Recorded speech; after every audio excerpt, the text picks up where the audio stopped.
សៀលជ្រៀលជ្រេទន់ទេបាំងភ្នំនៃខ្មៅស្រទុំពពកអនឡារសាត់អណ្ដែតពីនេះដល់អាយដូចខ្ញុំឃ្លាតកាយឆ្ងាយចោលទឹកដីនឹកឃើញកាលបងពងរត់ជីវ៉ាលំតែភ្លឺថ្លាថ្ងៃពេញបរមីដាំអោពងវិចឆ្វេងកាន់ដៃស្រី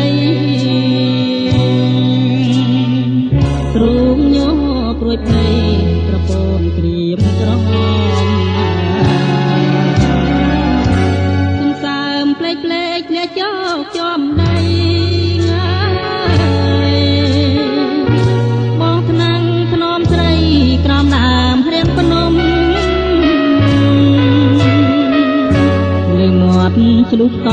តសំរែងខ្លាធំកែអូនគេញងក្នុងហាត់ថាប្តីថ្ងៃនេះយើងបានដល់ឋានសុខហើយយើងចាំខ្វះក្រោយព្រោះមានរឿងថ្មីអូនផាត់នូនក្បត់មានអាសូរប្តីមានឈ្មោះល្បាញបីជាស្រីចិត្តចាស់ឈ្មោះ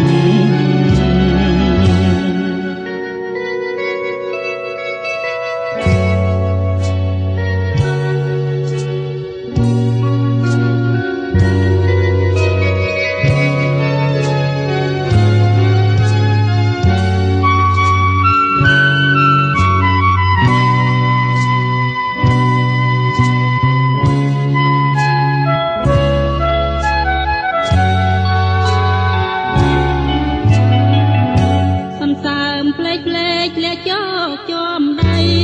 ងាយបងថ្នាំងធ្នមស្រីក្រំដើមរៀងភ្នំលើមាត់ឆ្លុះតបសំរែងខ្លាធំកែវអូនគេញំក្នុងហាត់ថាប្តីយើងបានដល់ឋានសុខហើយចាំខ្វះក្រោយព្រោះមានរឿង